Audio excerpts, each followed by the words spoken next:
स्वागत है आप सभी का डीडी न्यूज पर। आप देख रहे हैं मिड डे प्राइम और आपके साथ मैं हूं शहला निगार। अगले 1 घंटे में हम बात करेंगे देश भर की बड़ी खबरों की। शुरुआत बड़ी खबर से करेंगे। प्रधानमंत्री नरेंद्र मोदी के इंडोनेशिया दौरे से जुड़ी हुई है ये बड़ी खबर। प्रधानमंत्री नरेंद्र मोदी का आज इंडोनेशिया में दूसरा दिन है, लिहाजा आज दोनों देशों के बीच कई समझौतों पर साइन हुए हैं। किन किन समझौतों पर यह हस्ताक्षर हुए हैं ये जानना आपके लिए बेहद जरूरी है, क्योंकि इन समझौतों से इंडिया इंडोनेशिया के बीच रिश्ता जो है और ज्यादा मजबूत होता हुआ नजर आएगा।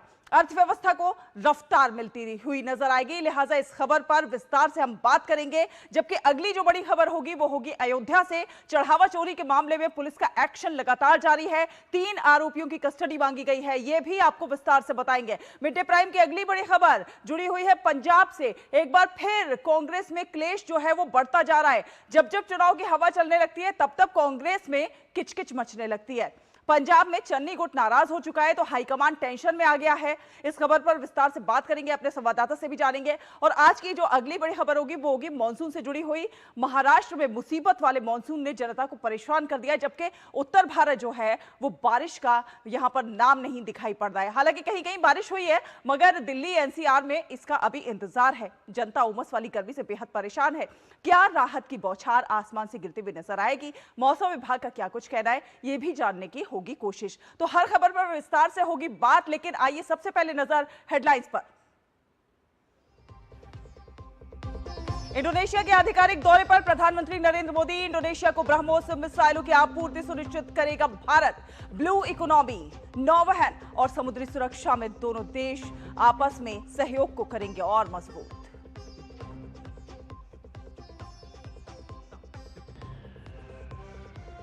इंडोनेशिया में प्रधानमंत्री नरेंद्र मोदी को मिला सर्वोच्च सम्मान। बिंतांग आदिपूर्ण सम्मान से नवाजे जाने पर जताया आभार। बोले प्रधानमंत्री मोदी, यह सम्मान कोटि कोटि भारतवासियों का और इंडोनेशिया के लोगों की भावनाओं का। राम मंदिर चढ़ावा चोरी केस में 3 आरोपियों की मांगी गई पुलिस कस्टडी रिमांड। अनुकल्प मिश्रा, लवकुश मिश्रा और करुणेश पांडे को पूछताछ के लिए पुलिस कस्टडी में देने की डिमांड। एंटी करप्शन कोर्ट में होगी सुनवाई, तीनों से होगी आमने सामने पूछताछ।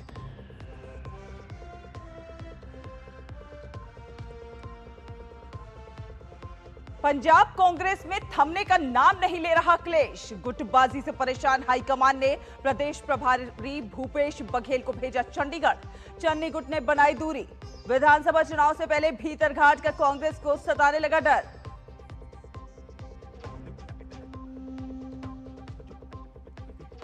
और महाराष्ट्र में मुसीबत वाले मॉनसून से जनता हुई परेशान। कई ट्रेनों को किया गया रद्द। पुणे जिले में पिछले 2 दिन में 22 जगहों पर हुआ भूस्खलन, जबकि दिल्ली एनसीआर में उमस वाली गर्मी से जनता है परेशान। राहत वाली बारिश का है इंतजार।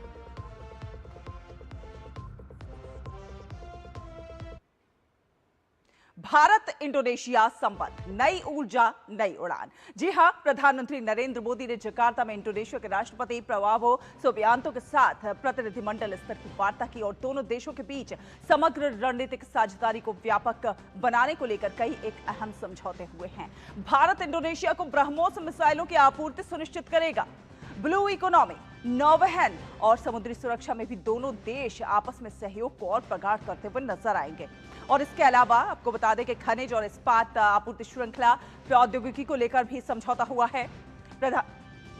प्रधानमंत्री ने कहा है कि भारत और इंडोनेशिया के बीच एक सुनहरा अध्याय ये शुरू हो रहा है, जो कि दोनों देशों के नागरिकों के हितों की सुरक्षा करता नजर आएगा।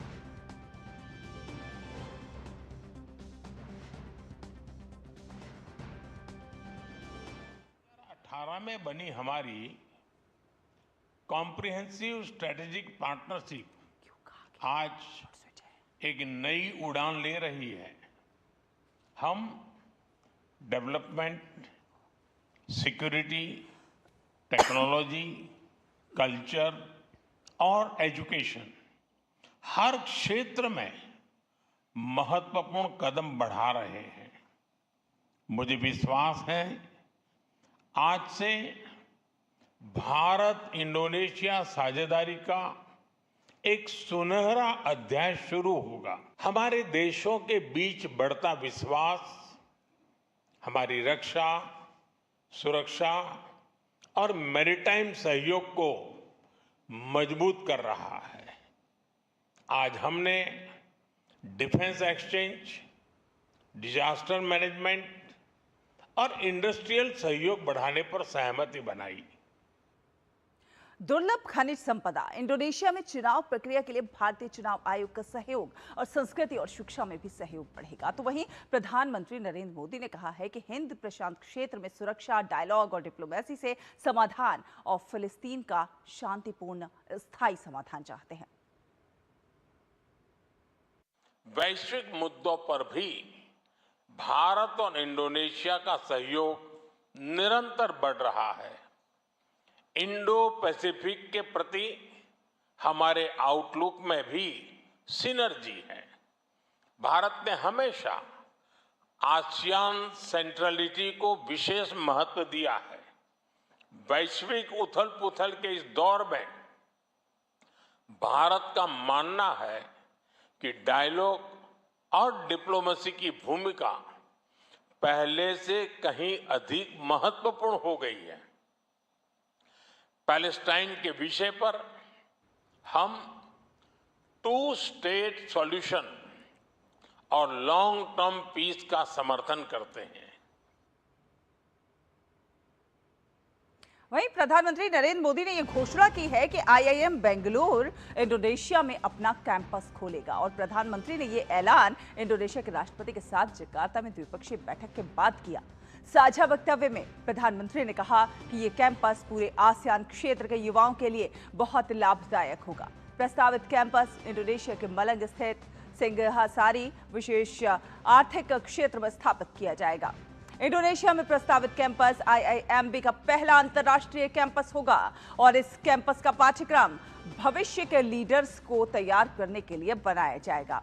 इनमें उभरते कारोबारी क्षेत्र के 5 प्रमुख पहलू वैश्विक आपूर्ति श्रृंखला, डिजिटल परिवर्तन, कृत्रिम बुद्धिमत्ता, जलवायु एवं स्थिरता और स्वास्थ्य प्रबंधन शामिल होंगे। ये भारत की उच्च शिक्षा व्यवस्था को अंतर्राष्ट्रीय स्तर पर ले जाने की दिशा में भी एक महत्वपूर्ण कदम है। भारत और इंडोनेशिया दोनों ही युवा ऊर्जा से भरे हुए देश हैं। हमारे युवाओं में टेक्नोलॉजी के प्रति स्वाभाविक रुझान है।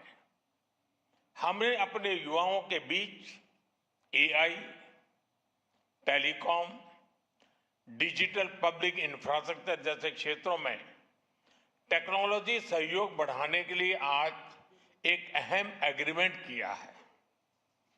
हम दोनों नरेंद्र मोदी की आज जकार्ता में इंडोनेशिया के राष्ट्रपति प्रबावो सुबियांतो के साथ मुलाकात हुई। दोनों नेताओं के बीच आपसी हितों से जुड़े विभिन्न मुद्दों पर बातचीत हुई। प्रधानमंत्री नरेंद्र मोदी ने वहां पर आतिथ्य पुस्तिका पर हस्ताक्षर भी किए। बेहद गर्मजोशी के साथ ये मुलाकात प्रधानमंत्री नरेंद्र मोदी ने भव्य स्वागत के लिए राष्ट्रपति प्रबावो सुबियांतो के प्रति अपना आभार व्यक्त किया। प्रधानमंत्री मोदी ने इस मौके पर भारत और इंडोनेशिया के बीच कई क्षेत्रों में सहयोग का जिक्र करते हुए संबंधों की यात्रा लंबी रही है, इस बात का उल्लेख किया।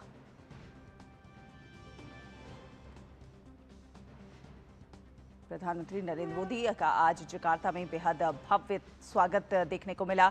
उन्हें गार्ड ऑफ ऑनर दिया गया। प्रधानमंत्री नरेंद्र मोदी की इंडोनेशिया ये यात्रा जो है काफी मायने में बेहद अहम मानी जा रही है। दोनों देशों के बीच द्विपक्षीय संबंधों के सभी पहलुओं की समीक्षा बहुत महत्वपूर्ण है और प्रधानमंत्री मोदी की इस यात्रा से कहीं ना कहीं दोनों देशों के बीच व्यापक रणनीतिक साझेदारी को नई गति मिलती हुई नजर आ रही है। तो रक्षा और समुद्री क्षेत्र में भी समझौता हुआ है। बेहद महत्वपूर्ण ये यात्रा और प्रधानमंत्री नरेंद्र मोदी को जिस प्रकार से गार्ड ऑफ ऑनर दिया गया, बेहद शानदार, बेहद भव्य स्वागत प्रधानमंत्री नरेंद्र मोदी का औपचारिक स्वागत हुआ इंडोनेशिया में। तो इंडोनेशिया के दौरे पर प्रधानमंत्री नरेंद्र मोदी का वहां के स्कूल के बच्चों ने स्वागत किया। राष्ट्रपति प्रबावो सुबियांतो के साथ मौजूदगी में बच्चों ने भारत और इंडोनेशिया का झंडा लेकर एक कतार में खड़े होकर उनका अभिवादन किया।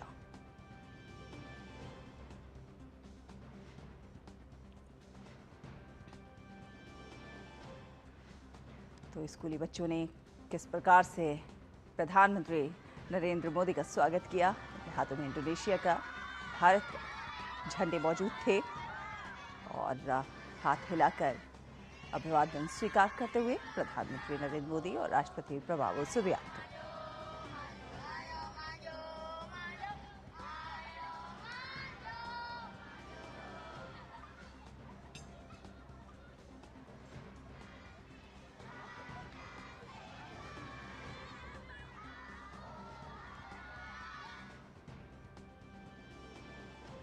इंडोनेशिया की इस यात्रा पर प्रधानमंत्री नरेंद्र मोदी को बिंटांग रिपब्लिक इंडोनेशिया आदिवासी से सम्मानित किया गया और ये इंडोनेशिया का सर्वोच्च सम्मान है। ये मेडल उन असाधारण लोगों, नागरिकों, सैन्य अधिकारियों या फिर विदेशी नेताओं को दिया जाता है जिन्होंने इंडोनेशिया गणराज्य की अखंडता, संप्रभुता और सम्मान के लिए अद्भुत कार्य किए हों।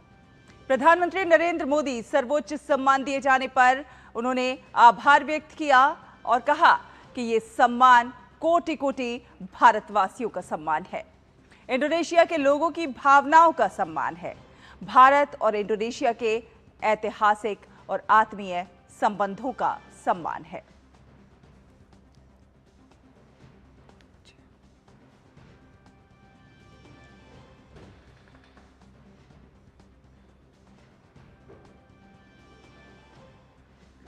तो प्रधानमंत्री नरेंद्र मोदी को सर्वोच्च नागरिक सम्मान से इंडोनेशिया में सम्मानित किया गया और प्रधानमंत्री नरेंद्र मोदी ने इस सम्मान के लिए आभार व्यक्त किया। बेहद महत्वपूर्ण प्रधानमंत्री नरेंद्र मोदी का ये दौरा, पीएम मोदी के दौरे का आज दूसरा दिन है और इंडोनेशिया की संसद के स्पीकर के साथ भी वो बैठक करेंगे। इंडोनेशिया संसद के संयुक्त सत्र को भी वो संबोधित करते हुए नजर आएंगे। प्रधानमंत्री नरेंद्र मोदी का आज इंडोनेशिया दौरे का दूसरा दिन है और इस पर भी व्यस्त कार्यक्रम है। आज के दिन इंडोनेशिया की संसद के स्पीकर के साथ बैठक है। जकार्ता में प्रवासी भारतीयों के साथ संवाद का भी कार्यक्रम है। साथ साथ भारत और इंडोनेशिया के बीच मजबूत द्विपक्षीय संबंधों में और किस प्रकार से प्रगाढ़ता लाई जाए, इस पर भी बातचीत होनी है। दोनों देशों के बीच कई महत्वपूर्ण समझौतों पर हस्ताक्षर होने हैं और कई महत्वपूर्ण समझौतों पर हस्ताक्षर हुए भी हैं।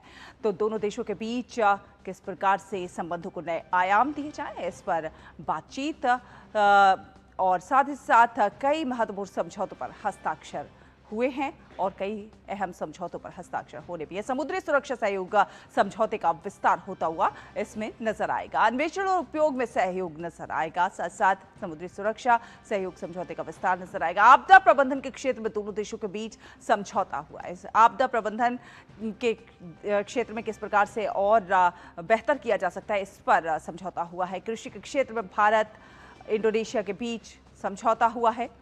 साथ साथ चिकित्सीय उत्पाद नियंत्रण पर समझौता हुआ है। आपूर्ति श्रृंखला के लिए खनिज और प्रौद्योगिकी पर भी समझौता हुआ है। टेलीकम्युनिकेशन और टेक्नोलॉजी पर समझौता, साथ साथ अनुसंधान, प्रौद्योगिकी और नवाचार पर एमओयू, स्वास्थ्य कार्यबल सहयोग पर समझौता। तो भारत और इंडोनेशिया सहयोग का एक स्वर्णिम अध्याय लिखते हुए नजर आ रहे हैं।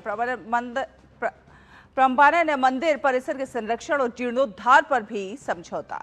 जी हां, बेहद महत्वपूर्ण ये दौरा प्रधानमंत्री नरेंद्र मोदी का भारत और इंडोनेशिया सहयोग का एक स्वर्णिम अध्याय नजर आता है। दोनों देशों के बीच हम जानते हैं कई वर्षों पुराने सांस्कृतिक संबंध हैं और इन संबंधों को और आगे बढ़ाने की दिशा में ये दौरा जो है और मील का पत्थर साबित होगा। रामायण और महाभारत इंडोनेशियाई संस्कृति की एक अहम पहचान माने जाते हैं। जी हाँ, इस तरह से भारत और इंडोनेशिया की संस्कृति आपस में जुड़ती हुई नजर आती है। साझा विरासत है। साझा विरासत ने दोनों देशों के रिश्तों को कहीं ना कहीं और ज्यादा मजबूत किया है। तो ऐतिहासिक सांस्कृतिक संबंध हैं भारत और इंडोनेशिया के बीच।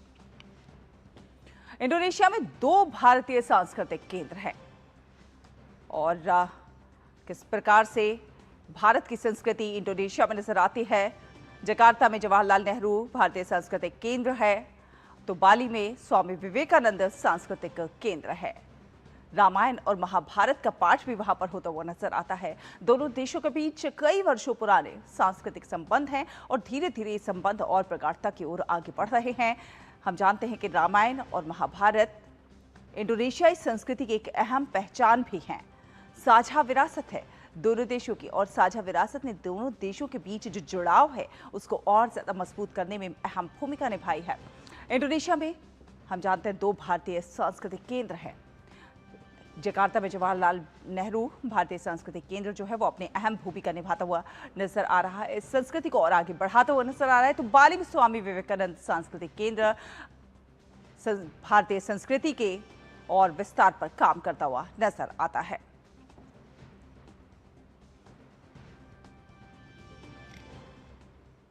फिलहाल एक छोटा सा ब्रेक के उस पार मिड प्राइम में खबरों का सफर जारी रहेगा।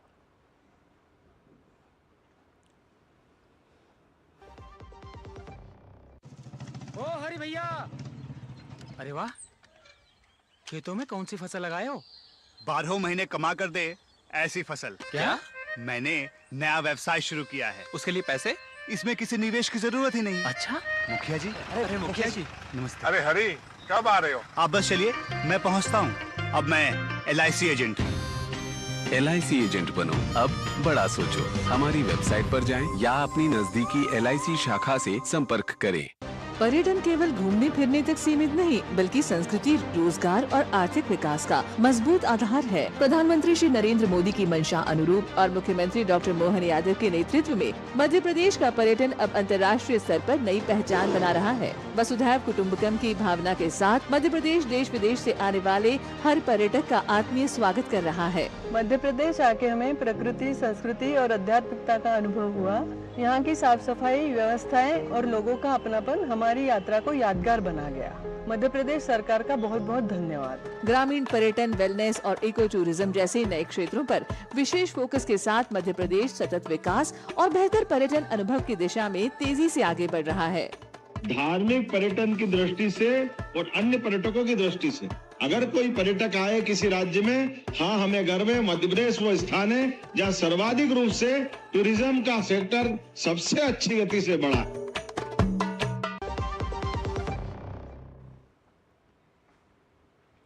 ब्रेक के बाद स्वागत है आपका। आप देख रहे हैं मिड डे प्राइम और मिड डे प्राइम में अब बात करेंगे पंजाब में कांग्रेस में जो कलह मची हुई है उसके। जी हां, पंजाब कांग्रेस में नेतृत्व परिवर्तन के बाद शुरू हुआ अंदरूनी विवाद अब बढ़ता ही जा रहा है। पूर्व मुख्यमंत्री चरणजीत सिंह चन्नी के शक्ति प्रदर्शन के बीच प्रदेश प्रभारी भूपेश बघेल के चंडीगढ़ पहुंचने पर चन्नी ने दूरी बना ली है। चंडीगढ़ पहुंचने के बाद भूपेश बघेल नेता प्रतिपक्ष प्रताप सिंह बाजवा के आवास पर पहुंचे। हालांकि पंजाब कांग्रेस के अध्यक्ष अमरिंदर सिंह राजा पार्टी में बगावत से इनकार कर रहे हैं, लेकिन पूर्व सीएम चन्नी की मोरिंडा मीटिंग को आगे बढ़ाते हुए शक्ति प्रदर्शन वाले वीडियो के साथ एक तस्वीर साझा की है और इसमें उनके साथ पूर्व डिप्टी सीएम और सांसद सुखजिंदर सिंह रंधावा भी नजर आ रहे हैं। चन्नी ने इन तस्वीरों के साथ एकजुट होने का दावा किया है। दरअसल चन्नी प्रदेश अध्यक्ष पद नहीं मिलने से नाराज हैं और यह माना जा रहा है कि चरणजीत सिंह चन्नी आज अपने समर्थकों के साथ कांग्रेस हाई कमान और सीनियर नेताओं के साथ मुलाकात भी कर सकते हैं। चुनाव से पहले पंजाब में बढ़ती इस गुटबाजी को शांत करने के लिए कांग्रेस हाईकमान ने भूपेश बघेल को 5 दिनों के लिए पंजाब भेजा है। वो चंडीगढ़ में दोनों गुटों के नेताओं के साथ अलग अलग बैठकें कर रहे हैं। तो पंजाब कांग्रेस में कला मची हुई है। मैं 5 दिन के दौरे में आया हूँ। विभिन्न जो कमेटियां बनी हैं उनकी बैठक होगी, DCC की बैठक होगी।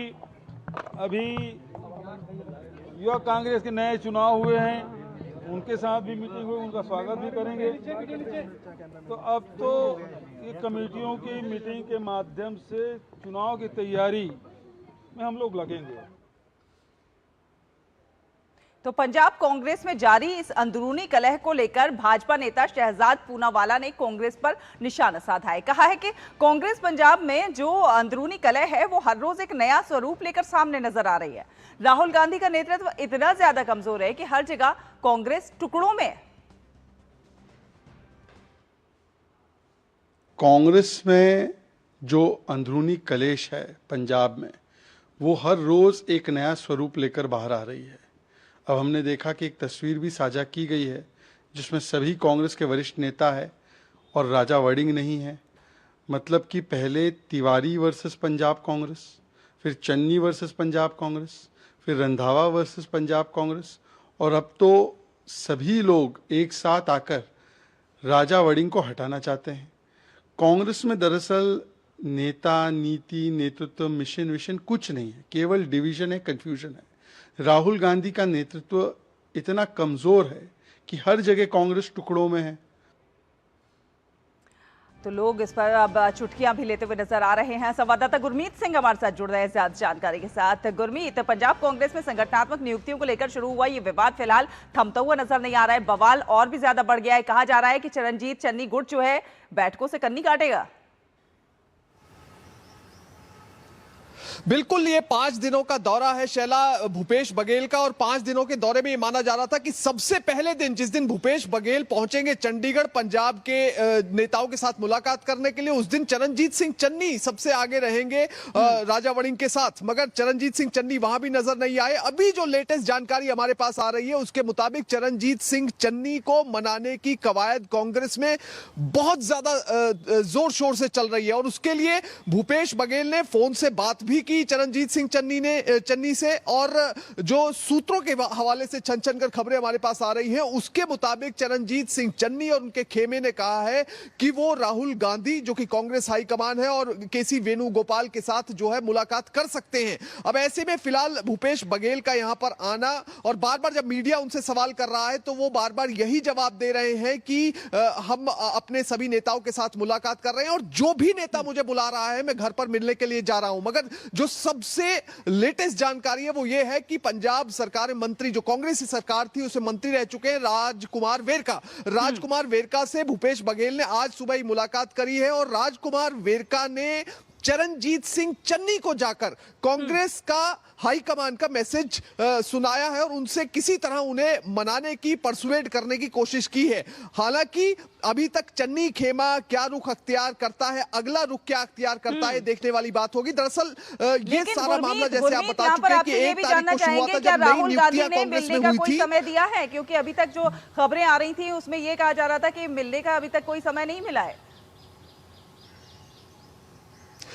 देखिए, इसके बारे में सारी अपुष्ट खबरें अभी तक निकलकर सामने आ रही है। जो चरणजीत सिंह चन्नी का खेमा है, दरअसल उसने एम्पावर किया है चरणजीत सिंह चन्नी को कांग्रेस हाईकमान से मुलाकात करने के लिए और अपनी बात रखने के लिए। दरअसल खेमे का यह कहना है कि वो चाहते हैं कि वो चीफ मिनिस्टीरियल कैंडिडेट हो, दूसरा वो पंजाब कांग्रेस के अध्यक्ष हो। अब इसके लिए कल जो है पंजाब कांग्रेस के जो विधायक हैं और नेता है प्रगट सिंह, वो कल दिल्ली पहुंच गए थे। बिल्कुल सीधे तौर पर उन्होंने पंजाब भवन कमरा भी लिया, मगर जो चरणजीत सिंह चन्नी है या फिर उनके साथ का जो खेमा है सुखजिंदर सिंह रंधावा से लेकर तृप्त राजेंद्र सिंह बाजवा, अभी सीधे तौर पर ना तो वो मीडिया में आ रहे हैं, दूसरा ना वो फोन कॉल को रिप्लाई कर रहे हैं, तीसरा ना वो सीधे तौर पर अभी तक ये जो पुष्ट जानकारी आ रही है कि वो दिल्ली में कांग्रेस हाईकमान से मुलाकात कर सकते हैं आज या नहीं कर सकते हैं। तो फिलहाल जो है तस्वीर वो ऐसी है कि कांग्रेस खुद भी अभी सकपकाई हुई है और अभी खुद सोच में पड़ी हुई है, क्योंकि फिलहाल 5 दिन का दौरा है, आज दूसरा दिन है भूपेश बघेल के दौरे का। और इसमें देखिए ये चीज सबसे महत्वपूर्ण है कि जो ये भी कहा जा रहा है कि भूपेश बघेल से जो है नाराज नजर आ रहे हैं चन्नी, और चन्नी गुट जो है प्रभारी भूपेश बघेल का बहिष्कार कर सकता है, क्योंकि भूपेश बघेल से क्यों खफा है चन्नी गुट, ये अभी तक निकलकर सामने नहीं आ पा रहा है। देखिए शैला, बात ऐसी है कि जो भूपेश बघेल है वो पंजाब कांग्रेस के इंचार्ज हैं। नंबर 2, अभी कांग्रेस ने, क्योंकि कांग्रेस के अंदर लगातार लॉबिंग चल रही थी पिछले कुछ समय से कि पंजाब कांग्रेस के अध्यक्ष को बदला जाए, और उसके लिए दिल्ली में 8 से 9 मीटिंगों का दौर चला, और उस मीटिंगों में जो छन छन कर खबरें हमारे पास आती रही, प्रताप सिंह बाजवा जो पंजाब कांग्रेस के सीनियर नेता है और लीडर ऑफ अपोजिशन है, वो एक मीटिंग से उठकर भी चले गए तमतमाकर। तो आप जान सकते हैं, इससे रेफरेंस ले सकते हैं कि किस तरह से कितना ज्यादा इनफाइट जो है कांग्रेस के अंदर चल रहा था। उसके बाद कांग्रेस ने 3 ऑब्जर्वर्स की नियुक्ति की थी, जिसमें अजय माकन, मीनाक्षी नटराजन और भजन लाल जाटव थे। वो आए पंजाब में, उन्होंने अलग अलग नेताओं से मुलाकात करी, और उसके बाद जो है 1 जुलाई की ये सारी लिस्ट जारी की गई है। ये लिस्ट जारी होने के बाद जो चन्नी का खेमा है उन्होंने सीधे तौर पर अभी तक पत्ते मीडिया के सामने तो नहीं खोले हैं, मगर अभी अभी जो शुरुआती खबरें आ रही हैं उसके मुताबिक जो चरणजीत सिंह चन्नी है और उनके खेमे के जितने भी लोग हैं वो भूपेश बघेल से मुलाकात नहीं करेंगे। और अब से थोड़ी देर पहले जो मैंने आपको बताया कि राजकुमार वेरका को भेजा गया है चरणजीत सिंह चन्नी से मिलने के लिए, सिर्फ उन्हें परसुएड करने के लिए कि आप भूपेश बघेल के साथ जो मीटिंग है उसमें आए, किसी भी तरह से बीच का रास्ता अख्तियार किया जाएगा और कांग्रेस बैलेंस बैलेंसिंग एक्ट के लिए जानी जाती है, वो पार्टी के अंदर बैलेंसिंग एक्ट के लिए भी जानी जाती है, और वो बैकअप सीएम, बैकअप पार्टी प्रधान, पार्टी अध्यक्ष के लिए भी जानी जाती है। तो भूपेश बघेल पार्टी की तरफ से पूरी कोशिश कर रहे हैं, वही चरणजीत सिंह चन्नी का जो खेमा है वो पूरी तरह से अड़ा हुआ है। क्योंकि चन्नी ने तो कुछ तस्वीरें भी साझा की हैं और उसमें शक्ति प्रदर्शन का कहीं ना कहीं एक तरह से दिखावा किया जा रहा है, कह रहे हैं कि एकता में ही शक्ति होती है। तो इन तस्वीरों से क्या समझा जाए? इन तस्वीरों से सीधा यही समझा जाए शैला कि जो चरणजीत सिंह चन्नी का खेमा है उसने बहुत ही सख्त रुख अख्तियार कर लिया है। कई नेताओं के तो फोन भी नहीं उठाए गए हैं, और आप ये मानिए कि जब भूपेश बघेल को चंडीगढ़ आना था तो सूत्रों के हवाले से खबर आई थी कि सबसे पहले चरणजीत सिंह चन्नी और उनके साथ के नेताओं के साथ संपर्क किया गया था। 6 तारीख को जब भूपेश बघेल चंडीगढ़ पहुंचे, जब उनका पहला दिन था, तो चन्नी और उनके समर्थक बिल्कुल नदारद रहे, बल्कि वो चन्नी के घर पर एक मीटिंग करते हैं, वहां पर एक तस्वीर और वीडियो साझा करते हैं, और उसमें देखिए ये नहीं है कि 1 या 2 या 4 ही नेता थे, वो सारे नेता थे लगभग जो कि मंत्री भी रह चुके हैं, जो कि विधायक भी रह चुके हैं। अब इसमें प्रताप सिंह इसमें जो है प्रताप सिंह बाजवा को यदि छोड़ दिया जाए तो भरत भूषण आशु, तृप्त राजेंद्र सिंह बाजवा, बरिंदर मीत सिंह पहाड़ा, रजिया सुल्ताना से लेकर जो सुखजिंदर सिंह रंधावा है, किक्की ढिल्लो, कुशलदीप सिंह ढिल्लो, इसके साथ राणा मोहिंदर केपी सिंह, और इसके साथ ही और भी कई, जो मदन लाल जलालपुर, एक बड़ी लीडरशिप है, बड़ी फेहरिस्त है जो कि लगातार चरणजीत सिंह चन्नी के साथ खड़ी हुई है और लगातार उनको सपोर्ट कर रही है। और सिर्फ इसमें शो ऑफ स्ट्रेंथ है, या तो आप हमारी बात मानिए या फिर हम एक नया रुख अख्तियार करेंगे। और इसमें देखिए बार बार राजा वड़िंग जो है मीडिया में आ रहे हैं, बार बार भूपेश बघेल मीडिया में आ रहे हैं, डैमेज कंट्रोल की कोशिश कर रहे हैं, मगर सीधे तौर पर चरणजीत सिंह चन्नी अभी तक ना तो मीडिया के सामने आए हैं, ना ही उन्होंने सोशल मीडिया पर कुछ ऐसा लिखा है जिससे कि कांग्रेस पार्टी को कोई ना कोई सुख का सांस मिल सके। बिल्कुल, और कहीं ना कहीं ये भी आपसे समझना चाहेंगे कि जब चुनाव आने वाले होते हैं तो कांग्रेस में जो है किचकिच होना शुरू हो जाती है, तमाम नेता जो है अपना अपना रास्ता पकड़ने लगते हैं। तो ये ऐसा हर बार क्यों होता है? वही चीज पंजाब में भी दोहराई जा रही है, एक कंफ्यूजन की सी स्थिति। बिल्कुल शैला, ये लगभग हर बार ही होता है, और इस बार अब 2027 का चुनाव है। 2027 के चुनाव के लिए रसाकशी पूरे जोर शोर पर है। राजा वड़िंग जो है एक नई जमात यानी कि मॉडर्न लीडरशिप से आते हैं, वहीं चरणजीत सिंह चन्नी ओल्ड लीडरशिप है। मगर आप ये समझिए कि जो बुजुर्ग नेता भी हैं उसमें भी चरणजीत सिंह चन्नी के ऊपर विश्वास 2022 में चुनाव से ठीक पहले जताया गया था कांग्रेस हाईकमान के द्वारा। तो और ये भी मानिए कि जो उनके साथ इस समय कंधे से कंधा मिलाकर खड़े हुए हैं सुखजिंदर सिंह रंधावा, वो आपस में भी बहुत अच्छे दोस्त नहीं माने जाते हैं, उनकी इक्वेशन अच्छी नहीं मानी जाती है। मगर ये सब नेता एक फ्रंट पर खड़े हुए हैं कांग्रेस हाईकमान के डिसीजन के खिलाफ। एक तो ये, नंबर 2 ये कि 2017 का चुनाव या पिछले चुनाव आप देख लीजिए, 2017 के चुनाव में कैप्टन अमरिंदर सिंह पंजाब कांग्रेस के अध्यक्ष हुआ करते थे, उससे पहले 2015 में अध्यक्ष बन गए थे। 2017 के चुनाव में लगातार बार बार लॉबिंग की जाती रही कि कैप्टन अमरिंदर सिंह को चीफ मिनिस्टीरियल कैंडिडेट ऐलान कर दिया जाए। सभी के अंदर यही इंप्रेशन था कि वो चीफ मिनिस्टीरियल कैंडिडेट है, मगर चुनाव से, वोटिंग से सिर्फ 4 दिन पहले उन्हें चीफ मिनिस्टीरियल कैंडिडेट बनाया गया। ऐसे ही 2022 में जो चुनाव हुआ उसमें नवजोत सिंह सिद्धू पार्टी के अध्यक्ष थे, और वहां पर ये जो इनफाइटिंग की वजह से कांग्रेस हारी, ये सभी का मानना है। जी शैला, फिलहाल जो तस्वीर नजर आ रही है उसे देखकर यह लगता है कि यदि ये जो इनफाइटिंग है, अगले 3 दिन है भूपेश बघेल के पास और कांग्रेस हाईकमान के पास, क्योंकि अभी जो है माना जा रहा है कि कांग्रेस हाईकमान के पास ना तो समय मिला है और ना ही कांग्रेस हाईकमान ये चाहती है कि हम अपने स्तर पर इसे डिसाइड करें, क्योंकि जितने भी नेता हैं, जिनके अंदर इनफाइटिंग थी, जिनके बीच में अंदरूनी कलह चल रही थी, उन्हीं सबको फिट करने की कोशिश की गई है। एक को मैनिफेस्टो कमेटी का चेयरमैन लगा दिया, एक को जो है वो प्रचार प्रसार की कमेटी का चेयरमैन लगा दिया, और एक को कैंपेन कमेटी का चेयरमैन लगा दिया। यहां पर फिक्स सभी करने की कोशिश की गई है, मगर कुल मिलाकर जो तस्वीर देखने को मिल रही है वो ये है कि इसमें धड़ेबंदी खुलकर सामने आ गई है, क्योंकि जो दूसरे धड़े के लोग हैं, एक तो इसमें सबसे बड़ी लड़ाई ये है कि जो पंजाब में कांग्रेस का अध्यक्ष होगा वही टिकटों का वितरण करेगा। नजर आ रही है, देखने वाली बात होगी कि कांग्रेस इस पूरे रायते को कैसे संभालती नजर आएगी। फिलहाल बहुत धन्यवाद गुरमीत हमारे साथ जुड़ने के लिए। आगे बढ़ेंगे और बात करेंगे मानसून की। जी हां, मुंबई में बादल जमकर बरस रहे हैं। महज 24 घंटे में रिकॉर्ड 600 मिलीमीटर बारिश के कारण मुंबई पुणे रेल मार्ग पर करजत लोनावाला घाट खंड में कई जगहों पर भूस्खलन देखने को मिला है और जिसके कारण रेल यातायात यहां पर बुरी तरह से प्रभावित होता हुआ नजर आया है। अधिकारियों के अनुसार पुणे जिले में पिछले 2 दिन में 22 जगहों पर भूस्खलन की घटनाएं सामने आई हैं। अधिकारियों ने बताया कि घाट सेक्शन में 200 मजदूरों की मदद से बहाली का कार्य किया जा रहा है और काम में तेजी लाने के लिए अन्य 200 श्रमिकों की व्यवस्था की जा रही है। मध्य रेलवे के अनुसार सोमवार देर शाम तक पलेसरी और लोनावला के बीच 4 उपनगरीय सेवाओं सहित 27 ट्रेनें रद्द कर दी गई।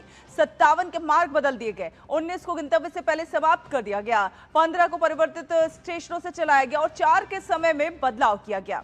तो वहीं रायगढ़ जिले में करजत और खोपोली के बीच ट्रेन सेवाएं लगभग 12 घंटे तक निलंबित रहने के बाद सोमवार शाम को आंशिक रूप से बहाल हो गई। तो मुंबई पुणे रेल मार्ग काफी ज्यादा प्रभावित हुआ है। बारिश से हाल बेहाल नजर आ रहा है। महाराष्ट्र में कई जगहों पर ट्रैक पर मलबे से यातायात जो है वो प्रभावित है। मुंबई में 24 घंटे में 600 मिलीमीटर बारिश दर्ज की गई है। 27 ट्रेनें रद्द की गई हैं। तो बेहद गंभीर ये मामला पूरा। 57 ट्रेनों के रूट बदल दिए गए हैं। लोगों को आवाजाही में दिक्कत हो रही है। तो मुंबई में झमाझम बारिश। और वहीं बात करें केरल की, तो केरल में मानसून ने दस्तक दे दी है। 12 जुलाई से लगातार भारी बारिश की आशंका जताई गई है। मौसम विभाग ने केरल के मलप्पुरम, कोझिकोड, वायनाड, कन्नूर और कासरगोड जिलों के लिए येलो अलर्ट जारी किया है। इन इलाकों में अगले 24 घंटों के दौरान 7 से 11 सेंटीमीटर तक भारी बारिश होने का अनुमान है। मौसम विभाग ने केरल और लक्षद्वीप में 40 से 50 किलोमीटर प्रति घंटे की रफ्तार से तेज हवाएं चलने की भी चेतावनी दी है। हवा की गति 60 किलोमीटर प्रति घंटे तक पहुंच सकती है। 8 जुलाई से लेकर 10 जुलाई तक मछुआरों को समुद्र में न जाने की सलाह दी गई है। तो केरल में भी भारी बारिश और वहीं गुजरात के वलसाड जिले में भारी वर्षा के बाद कई इलाकों में जल भराव की स्थिति पैदा हो गई है। लगातार बारिश के कारण सड़कों और निचले इलाकों में पानी भर गया है, जिससे आम लोगों को आवाजाही में परेशानी का सामना करना पड़ रहा है। गुजरात में भी वलसाड के कई एक इलाकों में पानी भराव, जल भराव हो गया है और उसकी वजह से लोगों को दिक्कत का सामना करना पड़ रहा है। आप देख सकते हैं टीवी स्क्रीन पर किस प्रकार से जल भराव की ये तस्वीरें निकलकर सामने आ रही है। लोगों का जनजीवन से प्रभावित होता हुआ नजर आ रहा है। गुजरात में भारी बरसात हुई है और जिसके कारण ये जल भराव की सी स्थिति हो गई है कई क्षेत्रों में। तो देश भर में मानसून ने रफ्तार पकड़ लिया। मौसम विभाग ने कई राज्यों में भारी बारिश को लेकर अलर्ट जारी किया है। तेजी से रफ्तार पकड़ते मानसून का असर उत्तर, मध्य, पूर्वी और पश्चिमी भारत में साफ तौर पर दिखाई दे रहा है। राजस्थान के कुछ एक हिस्सों में सोमवार सुबह भारी बारिश हुई। सबसे ज्यादा बारिश जो है वो जयपुर के मधुराजपुर में दर्ज की गई। राज्य के बाकी हिस्सों में हल्की से मध्यम बारिश हुई है, जिससे तापमान में काफी गिरावट दर्ज की गई है। गुजरात के सौराष्ट्र और कच्छ के लिए भी मौसम का ऐसा ही अनुमान किया गया है। मौसम विभाग के अनुसार राज्य के कई एक हिस्सों में खासकर दक्षिणी इलाके में अगले 7 दिनों के दौरान भारी बारिश होने की संभावना है। तो वहीं हिमाचल प्रदेश, उत्तराखंड और जम्मू कश्मीर जैसे उत्तरी पहाड़ी राज्यों में भी मौसम के ऐसे ही हालात रहने के आसार हैं। भारी बारिश से डोडा के ठाठरी सब डिवीजन में बड़े पैमाने पर नुकसान हुआ है। कई घर और गाड़ियां क्षतिग्रस्त हो गए हैं, जबकि भूस्खलन और मलबे के कारण डोडा बटोत किश्तवाड़ नेशनल हाईवे एक बार फिर बंद हो गया है। इसके अलावा पूर्वोत्तर में अरुणाचल प्रदेश और उसके आसपास के इलाकों में भी तेज बारिश होने का अनुमान जताया गया है। तो कई राज्यों में भारी बारिश का अलर्ट जो है वो जारी किया गया है। मानसून अब पूरे देश में एक तरह से रफ्तार पकड़ता हुआ नजर आ रहा है। जमकर मेघ जो है बरसते हुए नजर आ रहे हैं। हिमाचल, उत्तराखंड, जम्मू कश्मीर कई जगहों पर बारिश खूब हो रही है। जम्मू कश्मीर में भी भारी बारिश देखने को मिल रही है। मानसून पूरे देश में ही लगभग रफ्तार पकड़ता नजर आ रहा है। कुछ एक क्षेत्रों को छोड़कर पूर्वोत्तर में और अरुणाचल प्रदेश और आसपास के क्षेत्रों में भारी बारिश देखने को मिल रही है। तो राजस्थान के भी कुछ एक इलाकों में झमाझम बारिश हो रही है। मानसून अपनी रफ्तार पकड़ता नजर आ रहा है, लेकिन दिल्ली और एनसीआर में बादलों की जो लुका छुपी है वो लगातार जारी है। मानसून की सक्रियता अभी भी कमजोर यहां पर बनी हुई है। कहीं कहीं हल्की बारिश दर्ज की जा रही है, जबकि लोगों को अब भी झमाझम बारिश का बड़ी ही बेसब्री से इंतजार है। मौसम विभाग ने दिल्ली, एनसीआर के लिए बारिश का येलो अलर्ट जारी किया है। राजधानी में हल्की से मध्यम बारिश और तेज हवाओं के आसार भी व्यक्त किए गए हैं। आज का अधिकतम तापमान 36 डिग्री सेल्सियस और न्यूनतम 27 डिग्री सेल्सियस रहने का अनुमान है। तो वहीं आर्द्रता की बात की जाए यानी कि ह्यूमिडिटी 70 से 85% के बीच रहने की संभावना है, जिसके चलते उमस यहां पर बनी रहेगी। तो उमस से लोग काफी ज्यादा परेशान हैं दिल्ली एनसीआर में, और अभी उमस बनी रहेगी। मौसम विभाग के अनुसार शाम और रात के समय हल्की से मध्यम बारिश का दौर जारी रह सकता है। आईएमडी के अनुसार हल्की उमस जो है यहां पर बनी रहेगी, लेकिन रात के समय थोड़ा सा बारिश हल्की फुल्की हो सकती है। तो दिल्ली एनसीआर में मानसून का जो इंतजार है वो अभी भी बाकी है, लेकिन मुंबई महाराष्ट्र किस प्रकार से बारिश से हाल बेहाल है, उस पर बात करने के लिए हमारे साथ मुंबई से योगेश शीतल हमारे संवाददाता जुड़ गए हैं। योगेश, दिल्ली में हम इंतजार कर रहे हैं कि आखिर बारिश कब होगी, क्योंकि बढ़ती उमस और गर्मी सभी लोगों को परेशान कर रही है, लेकिन मुंबई के हाल अलग हैं। वहां पर बारिश ने लोगों को परेशान कर रखा है।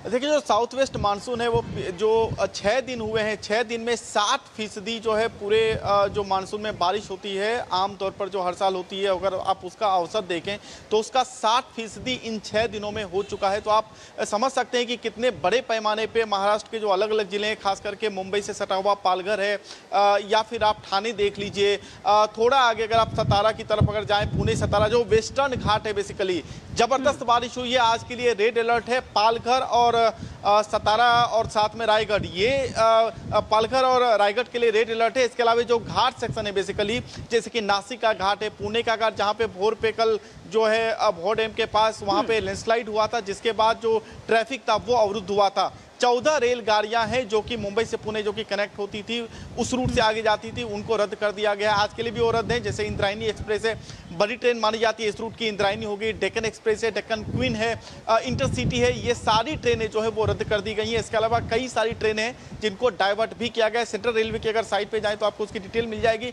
साथ में सेंट्रल रेलवे लगातार लोगों से कम्युनिकेट भी कर रहा है, क्योंकि पुणे का जो रूट है वो ज़्यादा ट्रैफिक है। कई सारी ट्रेनें हैं जो साउथ की दिशा में जाती है, तो वो पुणे के रूट से होकर जाती है, चाहे वो हैदराबाद के लिए सीएसटी एक्सप्रेस हो, सीएसएमटी हैदराबाद एक्सप्रेस हो, या फिर जो साउथ के जो अलग स्टेट्स में जो ट्रेन जाती है, तो वहां पे बहुत सारी ट्रेनें जो वो डाइवर्ट की गई है। दूसरी बात, जो एयर ट्रैफिक है वो भी डिले है। कल 2 ट्रेन हमने देखा था, 2 फ्लाइट जो है वो डाइवर्ट किया गया था, और फिर 5 फ्लाइट जो उनको कैंसिलेशन की भी बात हुई थी। तो फ्लाइट जो ट्रैफिक है उसका भी जो उस पर भी जो है उसका असर इसका पड़ रहा है। तीसरी बात जो है, मुंबई की अगर आप सबर्बन ट्रेन की बात करें, जिसको कि मुंबई की लाइफलाइन भी कही जाती है, जैसे आप सेंट्रल रेलवे, वेस्टर्न रेलवे ले लीजिए, या फिर हार्बर लाइन ले लीजिए, ट्रांस हार्बर लाइन ले लीजिए, तो जो लो लाइन एरिया है बेसिकली माटुंगा के पास जहां पे पानी जमता है, हालांकि बीएमसी की तरफ से, रेलवे की भी तरफ से एहतियात बरते गए हैं कि पानी जो है वहां से जनरेटर के पंप की तरफ से निकाला जाए, लेकिन कई सारी ट्रेनें जो है वो समय से नहीं चल रही है, बहुत देरी से चल रही है। जो वेस्टर्न, जैसा मैंने आपको पालघर कहा, तो वहां से जो वसई, विरार या नाला सोपारा, वहां से जो ट्रेनें आती है, बड़ी संख्या में जो लोग आते हैं यहाँ पे मुंबई में काम करने के लिए, उनको बहुत दिक्कतें हो रही है इस वक्त। इन सब चीजों के अलावा जो राज्य सरकार की बात करें, या अगर आप थोड़ा अपवर्ड्स अगर जाएं, क्योंकि नासिक को लेकर एक कंसर्न रहा है, वहां पे बादल जो है क्लाउड बस्टिंग की बात है, इसकी आशंका मौसम विभाग ने जताई थी, उसको लेकर स्टेट को हाई अलर्ट पे रखा गया है। तो कुछ फडणवीस, जो देवेंद्र फडणवीस यहाँ के मुख्यमंत्री हैं, साथ में जो अलग अलग एनडीआरएफ है या फिर एसडीआरएफ है या फिर जो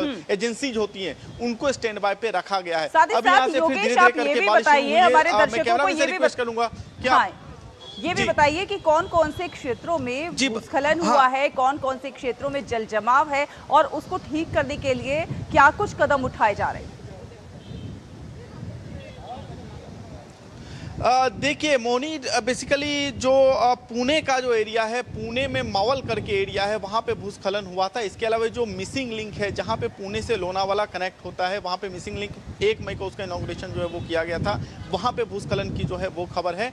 उससे सटे हुए जो इलाके हैं, जो वहाँ पे टोल है बेसिकली, वहाँ पे भूस्खलन की जो सूचना है वो आई है। हालांकि अभी फिलहाल जो मिसिंग लिंक था, जहाँ पे कल पूरे दिन इस पर खबर चली थी, क्योंकि मुंबई बेसिकली कट गया था, जो पुणे मुंबई पुणे हाईवे भी डिस्टर्ब हुआ, हुआ था और मुंबई गोवा हाईवे भी डिसरप्ट हुआ था। तो पुणे और गोवा दोनों से एक तरीके से सिटी कट गया था, लेकिन MMRDA की तरफ से और जो भी ये जो डिपार्टमेंट्स हैं महाराष्ट्र के, वो ट्रांसपोर्ट डिपार्टमेंट है, चाहे जो रोड ट्रांसपोर्ट डिपार्टमेंट है, उनकी तरफ से जो है वहाँ पे काम किया गया है। और फिलहाल जो है उसको 2 लेन अभी ऑपरेशनल हुआ है। जो थोड़ी देर पहले जो सूचना मिली है कि 2 लेन को ऑपरेशनल किया गया है। तो लैंडस्लाइड की बात वहाँ हुई है। बिल्डिंग कॉलेप्स एक कंसर्न रहता है, जो कि हमने पिछले दिनों मानखुर्द में देखा था, जहाँ पे बिल्डिंग कॉलेप्स हुआ था, 4 लोगों की वहाँ पे जान गई थी। अब तक अगर आप बात करें तो 10 लोगों की जान जो रेन रिलेटेड इंसिडेंट है उसमें गई है। मानखुर्द में बिल्डिंग कॉलेप्स हुआ था, बिल्डिंग कॉलेप्स की जो घटना है वो वहाँ पे हुई थी। इन सब के अलावे जो एरिया जो मैं आपको घाट सेक्शन बता रहा हूँ, वहाँ पे लैंडस्लाइड खास करके मुंबई पुणे कसारा घाट के पास जो लैंडस्लाइड की घटना है वो हुई है नासिक के रूट पे। तो ये कुछ लैंडस्लाइड की जो आइसोलेटेड घटनाएं ये है। कुल मिलाकर अगर आप देखें तो करीब जो है वो 15-20 से ज़्यादा लैंडस्लाइड की घटनाएं जो है वो नोटिस में है, जिसकी वजह से डिसरप्शन जो है ट्रैफिक में, रोड मूवमेंट्स में या ट्रेन मूवमेंट्स में हुआ है। अच्छा, आप अभी कुछ दिखा रहे थे, हम देख भी पा रहे हैं कि आपके पीछे हवाएं काफी तेज चल रही हैं। आप हमारे दर्शकों को दिखाइए, क्या दिखाने की कोशिश कर रहे थे? बिल्कुल, मैं अपने कैमरा पर्सन से रिक्वेस्ट करूंगा कि वो आपको दिखाएं। देखिए जो वेव है इस वक्त अरब सागर का जो वेव है वो आप देख सकते हैं कि वेव काफ़ी तेज है। आगे जहां पे सीलिंग है, बांद्रा वर्ली सीलिंग जो है काफ़ी चर्चित रहता है ऐसे समय में, वहां पे जो है वेव्स काफ़ी ज़्यादा हैं। जो कोंकण रूट है बेसिकली, क्योंकि अगर आप देखें तो सिंधुदुर्ग है या रत्नागिरी है या फिर मुंबई, जो कोस्टल एरिया में बेसिकली वहाँ पे मछुआरे जाते हैं मछली पकड़ने के लिए, उनका जो जीवन यापन है, जो लोग वहाँ पे जो जीवन यापन से जुड़े हैं उनको अलर्ट किया गया है कि वो समुद्र के किनारे ऐसे सिचुएशन में नहीं जाए, क्योंकि रायगढ़ जो है वो बेसिकली उसी क्षेत्र में आता है। आप मनोरी बीच का आपने देखा होगा, वहां पे 2 बोट्स जो है वो फंसने की भी खबर आई थी, क्योंकि ये सब जो है वो कोस्ट से, समुद्र से सटे हुए इलाके हैं, जो कि खाड़ियां जो है वहां से बन के उस बीच तक जाती है। आमतौर पर लोग वहां जो है यंगस्टर्स वगैरह पार्टी वार्टी करने के लिए आते हैं, पिकनिक वगैरह करने के लिए आते हैं, लेकिन कई बार जो है डिस्टर्बिंग न्यूज वहां से आती है। तो उसको लेकर एजेंसी जो है मुंबई पुलिस है या इंडियन कोस्ट गार्ड जो है वो स्टैंड बाय पे है। इस वक्त इंडियन कोस्ट गार्ड के आपको लोग जो है वो दिख जाएंगे, मुंबई फायर ब्रिगेड के लोग जो है वो दिख जाएंगे, बीएमसी के लोग आपको दिख जाएंगे। कल बीएमसी को 534 के करीब शिकायतें आई थी पेड़ कटने की, कहीं पे पेड़ गिर गए तो कहीं पे जो ब्रांचेज हैं उनकी शाखाएं गिर गई, तो उसकी वजह से लोग फंस गए। तो ये जो छिटपुट घटना है, इन सब को लेकर जो एजेंसीज हैं, उनके जो फुट सोल्जर्स होते हैं, जो कि जमीन पे काम करते हैं, जो फील्ड स्टाफ होते हैं, वो सब इस वक्त स्टैंड बाय पे हैं। हवाएं काफी तेज है यहाँ पे, उस हिसाब से भी जो है अलर्ट रखा गया है जो एजेंसी है उनको। बिल्कुल, चलिए आप अपनी नजर बनाकर रखिए, आगे भी आपसे संपर्क करेंगे, ज्यादा जानकारी हासिल करेंगे। फिलहाल बहुत धन्यवाद ये तमाम अपडेट हमारे दर्शकों से साझा करने के लिए योगेश। फिलहाल मिड डे प्राइम में वक्त है एक छोटे से ब्रेक का, आप देखते रहिए DT न्यूज़।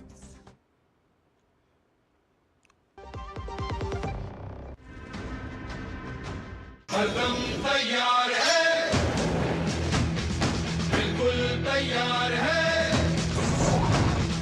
कदम तैयार है, बिल्कुल तैयार है, जी जाने से तैयार है, इसीलिए तो हम लहरों के पहरेदार हैं।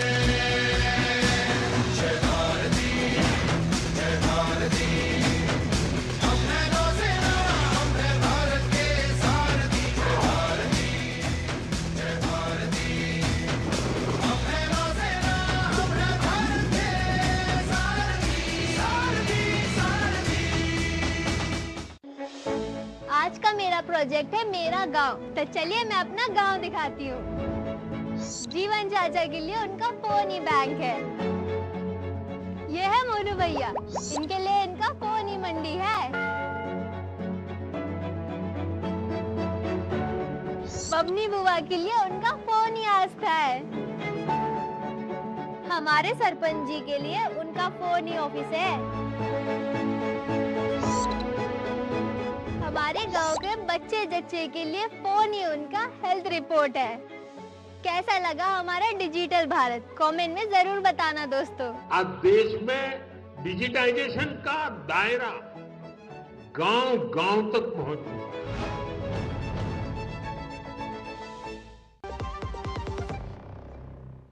ब्रेक के बाद स्वागत है आपका, आप देख रहे हैं मिड डे प्राइम और एक बड़ी खबर आपको बता दें, अहमदाबाद सीरियल ब्लास्ट केस में हाई कोर्ट ने विशेष अदालत का फैसला जो है वो बरकरार रखा है। गुजरात हाई कोर्ट ने साल 2008 के अहमदाबाद सीरियल बम ब्लास्ट मामले में निचली अदालत स्पेशल कोर्ट के फैसले पर मोहर लगा दी है। हाई कोर्ट ने इस जघन्य आतंकी हमले के 38 दोषियों को फांसी की सजा यानी कि डेथ सेंटेंस को बरकरार रखा है, जबकि 11 अन्य दोषियों की उम्र कैद, लाइफ इम्प्रिजनमेंट की सजा को भी कायम रखा है। कोर्ट ने दोषियों की ओर से दायर सभी अपीलों को खारिज कर दिया है। स्पेशल बेंच ने दोषियों की सजा कम करने या फिर बरी करने की सभी अर्जियों को पूरी तरह से खारिज कर दिया है। हाईकोर्ट ने राज्य सरकार मृतकों के परिवार को 10 लाख, गंभीर रूप से घायलों को 5 लाख और मामूली घायलों को 1-1 लाख रुपए की सहायता राशि देने की बात कही है। तो अहमदाबाद सीरियल ब्लास्ट केस का ये पूरा मामला और इस केस में बड़ा फैसला आया है। Judgment in confirmation case of bomb blast cases and honourable court has allowed the confirmation case. That is the order pronounced by the Honorable High Court. Special Court has awarded the sentence, that is 38 people were sentenced to death and 11 people were the imprisonment for life, and that is the order of trial court, and that order, that appeals are dismissed by the division bench of Gujarat High Court, and the confirmation case is allowed by the Honorable Gujarat High Court division bench. Compensation amount is 10 lakh rupees to the person who died due to incidents, and 5 lakhs rupees to the injured person, and 1 lakh to the person who is not hurt, simple injury to that people. और संवाददाता भार्गव त्रिवेदी हमारे साथ जुड़ रहे हैं ज्यादा जानकारी के साथ फोन लाइन पर। भार्गव, एक बड़ा फैसला कह सकते हैं, इसमें जो सजा थी उसको बरकरार रखा गया है। जी, खास महत्व की बात तो ये है कि भारत के इतिहास में ये सबसे बड़ा चुकादा दिया गया हुआ है। ये अहमदाबाद सीरियल ब्लास्ट का। अहमदाबाद सीरियल ब्लास्ट में गुजरात हाई कोर्ट ने 38 आतंकियों की जो फांसी है वो बरकरार रखी है, सजा भी बरकरार रखी है, और 11 लोगों को उम्र कैद की सजा दी गई है, और वो भी पुलिस जांच के साथ। और अहमदाबाद देश के जो न्यायिक इतिहास में आज ये एक बहुत बड़ा और ऐतिहासिक फैसला आया है। और गुजरात में जो गुजरात हाई कोर्ट ने जो 2008 के जो अहमदाबाद सीरियल बॉम्ब ब्लास्ट के मामले में जो निचली अदालत ने स्पेशल कोर्ट के फैसले पर मोहर लगा दी थी, और हाई कोर्ट ने इसी जघन्य आतंकी हमले को 38 दोषियों की आज फांसी की सजा बरकरार रखी है, और जबकि 11 लोगों की ये दोषियों की जो उम्र कैद की सजा है वो भी कायम रखा गया है। और कोर्ट ने दोषियों को भी वो भी कहा है कि जो दायरे के सभी अपीलों को खारिज भी कर दिया है। हाईकोर्ट के फैसले के मुख्य जो बिंदु है उसकी बात की जाए तो 38 लोगों को फांसी दी गई है और 11 लोगों को उम्र कैद की सजा दी गई है।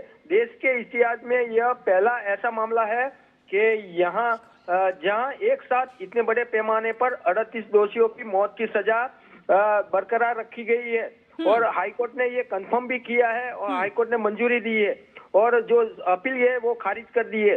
स्पेशल बेंच के दोषियों की सजा कम करने या बरी करने की सभी अर्जियां को पूरी तरह से खारिज किया गया है। जी, तो बिल्कुल ये एक बड़ा फैसला अहमदाबाद सीरियल ब्लास्ट केस में आया है, जिसमें मृतकों के परिजनों को 10-10 लाख रुपए देने की भी बात कही गई है। 38 लोगों की फांसी की सजा बरकरार रखी गई है। तो ये बेहद महत्वपूर्ण ये फैसला न्याय की दृष्टि से पीड़ित परिवारों को राहत मिलती हुई नजर आ रही है। बहुत बहुत धन्यवाद भार्गव त्रिवेदी हमारे साथ जुड़ने के लिए, अपडेट साझा करने के लिए। और बात करेंगे अब अयोध्या में श्री राम मंदिर में चढ़ावा चोरी की। जी हां, अयोध्या स्थित श्री राम मंदिर चढ़ावा चोरी मामले में पुलिस ने जांच को आगे बढ़ाते हुए एंटी करप्शन कोर्ट से 3 आरोपियों की 7 दिन की कस्टडी रिमांड मांगी है, और मामले के विवेचक और सीओ अयोध्या आशुतोष तिवारी ने कोर्ट में आवेदन दाखिल कर आरोपी अनुकल्प मिश्रा, लवकुश मिश्रा और करुणेश पांडे को पूछताछ के लिए पुलिस कस्टडी में देने की मांग की है। कस्टडी रिमांड अर्जी पर आज एंटी करप्शन कोर्ट में सुनवाई होगी। पुलिस का कहना है कि अगर ये रिमांड मंजूर होती है तो तीनों आरोपियों से आमने सामने बैठाकर पूछताछ की जाएगी, और इसके अलावा उनके आवासों पर ले जाकर मामले से जुड़ी कथित नकदी, आभूषण और अन्य सबूतों की बरामदगी की भी कोशिश की जाएगी। जांच एजेंसी का यह मानना है कि कस्टडी रिमांड से दान की रकम के कथित गबन, धन के इस्तेमाल और पूरे नेटवर्क से जुड़े अहम तथ्यों का इसमें खुलासा होता हुआ नजर आएगा। तो एंटी करप्शन कोर्ट में रिमांड अर्जी पर यह सुनवाई आरोपियों से आमने सामने पूछताछ करने की ये बात है और चढ़ावा चोरी मामले में पुलिस की जो है जांच तेज होती हुई नजर आ रही है। नकदी गहने और सबूतों की तलाश में पुलिस नजर आ रही है। आरोपियों के ठिकानों पर जांच टीम जाएगी और जांच करेगी। तो श्री राम जन्मभूमि तीर्थ क्षेत्र ट्रस्ट की बैठक के बाद अयोध्या के मेयर गिरीश पति त्रिपाठी ने ट्रस्ट के नए प्रबंधों का स्वागत करते हुए कहा है कि उन्हें पूरा विश्वास है कि सभी व्यवस्थाएं जो है पूरी तरह से पारदर्शी हैं और स्पष्ट होंगी। मेयर ने भरोसा जताया है कि ट्रस्ट की नई व्यवस्थाओं से श्रद्धालुओं को बेहतर सुविधाएं मिलेंगी और श्री राम जन्मभूमि परिसर का सुचारू संचालन सुनिश्चित होगा। जो ट्रस्ट की नई व्यवस्थाएं आई हैं उसके लिए मेरी शुभकामना है और हमें पूरा विश्वास है कि सब कुछ दूध का पानी का पानी होगा और अयोध्या के प्रति जो आस्था है वो अडिग है और आगे भी अडिग रहेगा। जो भी है, मैं कह रहा हूँ, हम लोग आस्थावान लोग हैं, हम लोग अपने प्रभु पे विश्वास रखने वाले लोग हैं और सबके साथ जो भी जिसने भी गलत किया होगा उसके साथ बहुत सी चीज़ें अथॉरिटीज़ बोल रही हैं, वो सारी चीज़ें वो लोग क्लियर कर रहे हैं और धीरे धीरे जो भ्रम का वातावरण वो साफ हो जाएगा। और अब समय है स्पोर्ट्स प्राइम का, तो खेल की खबरों को जानने के लिए आपको लेकर चलते हैं। हमारे सहयोगी गौरव कुमार हमारे साथ जुड़ेंगे।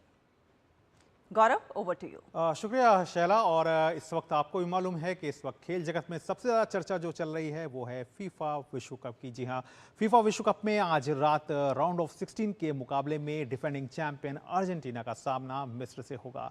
ये मुकाबला अटलांटा में खेला जाएगा। ये पहली बार है जब ये दोनों देश विश्व कप में एक दूसरे के आमने सामने होंगे। इससे पहले साल 2008 में अर्जेंटीना और मिस्र दोस्ताना मुकाबले में एक दूसरे से भिड़े थे, जहां अर्जेंटीना ने 2-0 से जीत हासिल की थी। अर्जेंटीना की बात करें तो टीम ने ग्रुप जे में शीर्ष स्थान हासिल किया है। अर्जेंटीना ने ग्रुप स्टेज में अल्जीरिया, ऑस्ट्रिया और जॉर्डन को शिकस्त दी। वहीं राउंड ऑफ 32 के मुकाबले में टीम ने केप वर्डे को संघर्षपूर्ण मुकाबले में 3-2 से हराया। उधर मिस्र ने ग्रुप जी में दूसरा स्थान हासिल किया। मिस्र ने बेल्जियम और ईरान के साथ ड्रॉ खेला। वहीं न्यूजीलैंड के खिलाफ जीत दर्ज की। मिस्र की नज़र पहली बार क्वार्टर फाइनल में पहुंचने पर है।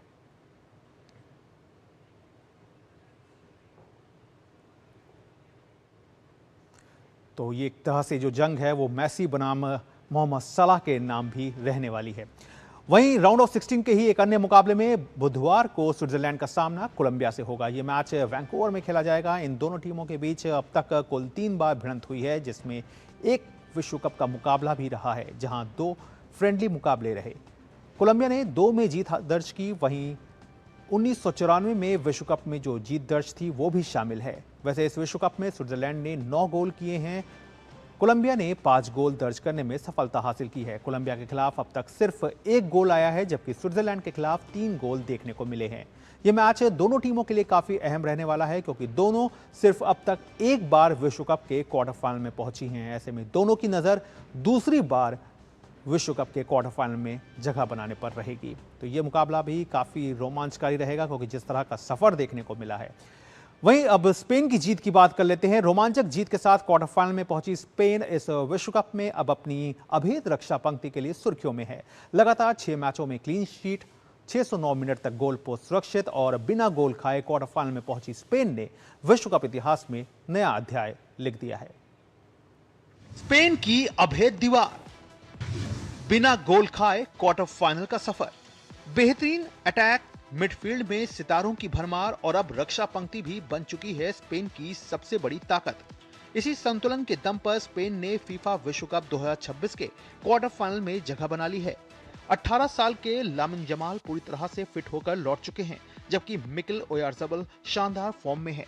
ओयारज़ाबल ने स्पेन के लिए अपने पिछले 17 मुकाबलों की 17 शुरुआती एकादश में 17 गोल दाग चुके हैं। मिडफील्ड में पेड्री खेल की गति तय कर रहे हैं। वहीं 2024 बैलन ड'ओर विजेता रॉड्री टीम की धुरी बने हुए हैं। 6 मैच 6 क्लीन शीट।